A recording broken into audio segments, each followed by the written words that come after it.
Welcome. In this video, I will show you how to quickly fix keyboard typing latency on your RedMagic 11 Air smartphone.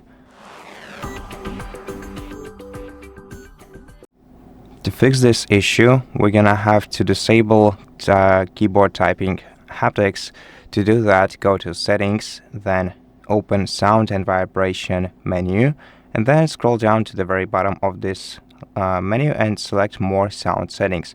Here you'll find haptic feedback, and by default it's enabled. And what we want to do is simply switch this toggle to the left to disable haptic feedback, and right after that check if the issue is gone. And that's it. Thank you for watching this video. If it helped you, please consider subscribing to our channel, leave us a like and a comment below, and I'll see you in the next one.